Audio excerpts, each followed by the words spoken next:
Mbahaye ikaze mu kiganiro cy'uyu munsi cy'umusingi w'ubuzima. Nitwa Olive. Uyu munsi tugiye kuganira hamwe ku munyu gakondo uzwi nka gikukuru. Ni ubwoko bw'umunyu w'amabuye karemano ukoreshwa hirya no hino mu Rwanda mu guteka ibiribwa bitandukanye nk'inyama, isombe n'ibishyimbo kugira ngo bishye neza. Uyu munyu kandi uzwi cyane mu guhabwa inyamaswa zitandukanye harimo nk'inka, ihene ndetse n'izindi zitandukanye mu rwego rwo kuzirinda indwara ndetse n'ibindi bibazo bitandukanye. Uyu munyu ugaragara mu ibara ry'umukara, umuhondo, umutuku bitewe n'aho wacukuwe ndetse bitewe n'imyunyungugu iwugize. Gikukuru kandi igizwe n'imyunyungugu itandukanye nka chloride, sodium, potassium, magnesium, calcium, zinc, umuringa ndetse na chromium.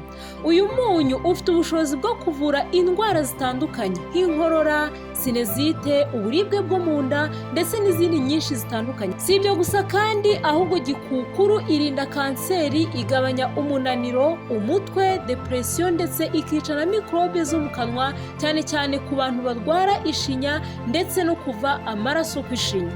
Abahanga bagaragaza ko gikukuru igizwe hafi na 55% bya sodium, 31% bya chloride bituma ifasha urwungano rw'amaraso, igafasha kugabanya umubyibuho ukabije, ikagabanya ubukana bw'indwara z'ubuhumekero, irinda imvune, irinda gufatwa n'imbwa mu maguru, irinda indwara ya diyabete, indwara y'uburozi, yongera ubudahangarwa bw'umubiri ndetse ni n'igisubizo ku bwiza cyane cyane ku bantu bafite indwara zitandukanye zijyanye n'uruhu. Umunyu wa gikukuru ukoreshwa mu buryo butandukanye bitewe n'icyo ushaka kuvura. Ku bantu bafite uruhu usanga rufite amabara y'umukara y'inkovu z'ibiheri ziba zaranze kuvaho, ubyivura ukoresheje gikukuru. Ufata gikukuru ukayishyira mu mazi ukoresheje agace gato ndetse n'amazi aringaniye, ukabitereka kugira ngo ya gikukuru ibanze iyonge mu mazi, ubundi ukajya wisiga ya mazi nijoro mbere yo kuryama.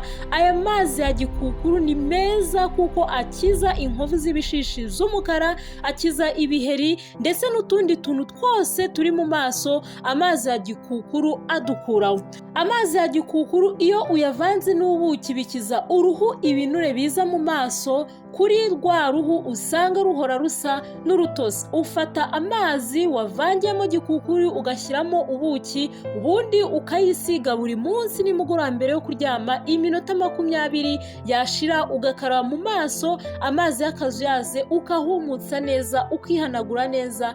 Ibi bintu ni byiza cyane kuko bituma rwa ruhu rufite amavuta menshi agenda agaragara. Hari abantu bagira ibinure byinshi mu maso ku buryo iyo ukoze ku ruhu rwabo ubona hazamo utuntu tw'umweru twinshi.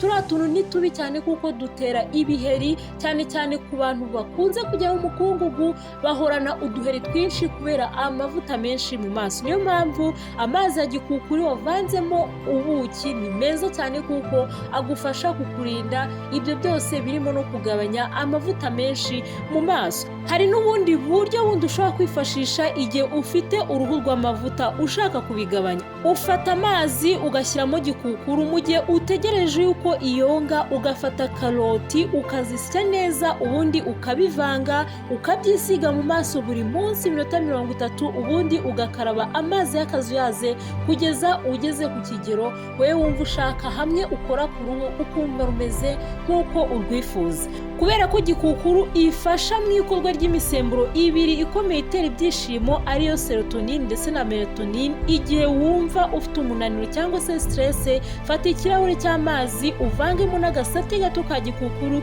bityo ubinywe, bizagufasha kuruhuka neza ndetse no kumva ya stress igabanutse, wumva ufite umutuzo muri wowe kubera ya misemburo ifasha kongera ibyishimo. Gikukuru ifite uruhare rukomeye mu kuyongera.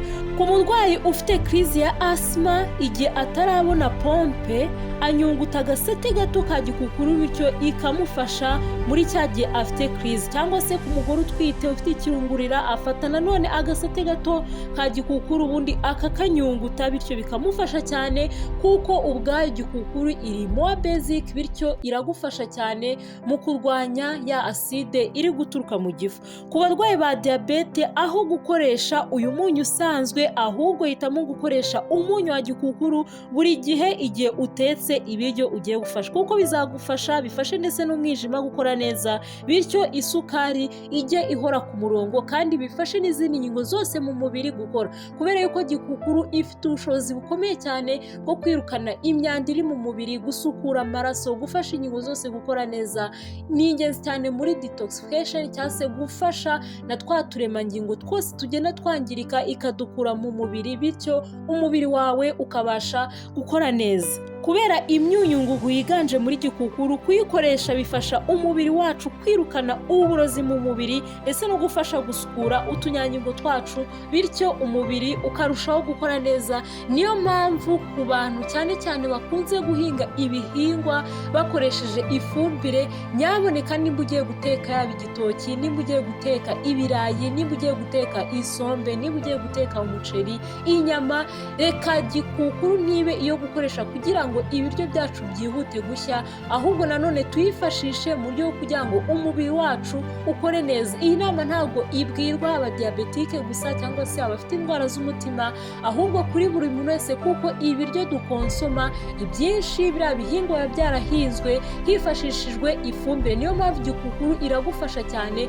mu kugira ngo inoze bya biryo byawe, bityo ubashe kubirya ufite umutekano kandi wizeye yuko gikukuru igiye kugufasha mu gukuraho bwa burozi bwose dukura kuri ya fumbire dukoresha. Yego ni nziza, tugomba kuyikoresha kugira ngo ibihingwa bikure neza, ariko ifashishe gikukuru kugira ngo ibashe kugufasha gukura uburozi ndetse n'ibindi bintu byose bishobora kukwangiza mu mubiri, ibikure mu nzira, igufasha amaraso kuyatunganya, ifashe umwijima gukora neza, ifashe umutima gukora neza, impyiko nuko. Ikindi, nimba ukoresha gikukuru, nywa amazi menshi kugira ngo ya myanda ibashe gusohoka, either inyuze mu ruhu, inyuze mu nkari, cyangwa se inyuze mu mwanda, cyangwa se mu buryo bw'ubuhumekero. Cyane cyane ko byaje kugaragara yuko gikukuru nanone ni ingenzi cyane mu gufasha ururungano rw'ubuhumekero gukora neza. Niyo mpamvu ari ingenzi cyane yuko wayikoresha ukimenyereza kuyinywa mu mazi, ukimenyereza kuyikoresha uri guteka ibiryo ibyo ari byo byose, yaba mu mboga urayisya neza ugafata agafu ukayanyagizamo, yaba mu mazi ugafata agasate gatoya ka gikukuru ugashyiramo, bityo ugakomeza gutuma umubiri wawe ukomeza kumera neza. Si ibyo gusa kandi, ahubwo n'abantu bafite ikibazo cy'ishinya, iyo ufashe amazi arimo gikukuru ukayinyuguza birinda ishinya kuva amaraso. Wavanga agafu ka gikukuru na korogati igihe ushaka kwiborosa ukoresheje gikukuru, bityo bikakurinda bwa bushagara bwo mu menyo, bikakurinda kuva amaraso mu ishinya, bikarinda amenyo yawe, bigatuma aba healthy, kubera yuko gikukuru ikize kuri calcium nyinshi, magnesium, kandi iyo ni imwe mu myunyungugu n'amenyo akeneye kugira ngo abe ari healthy. Ku bantu bafite inzara z'ibirenge zikunda kuvamo cyangwa se gucika, ufata gikukuru agafu kayo ubundi ukakavanga n'amavuta y'inka, ugahoma kuri rwa rwara ubona yuko rwenda kuzavamo cyangwa se ubona yuko rworoshye. Gikukuru iragenda ikahasana neza, igatuma urwara rumera neza. Ubikoresha byibuze inshuro 3 mu cyumweru, ukabikora kugeza igihe urwara rwawe rumeze neza. Ni byinshi bitandukanye twavuga kuri gikukuru, ariko mbaye mbabwiye ibyo bike, ndetse namwe muzafate ibitabo bitandukanye musome kugira ngo mukomeze kongera ubumenyi bwa gikukuru. Ndabashimiye cyane mwebwe mwese twabanye muri iki kiganiro, mugire amahoro n'ubuzima bwiza.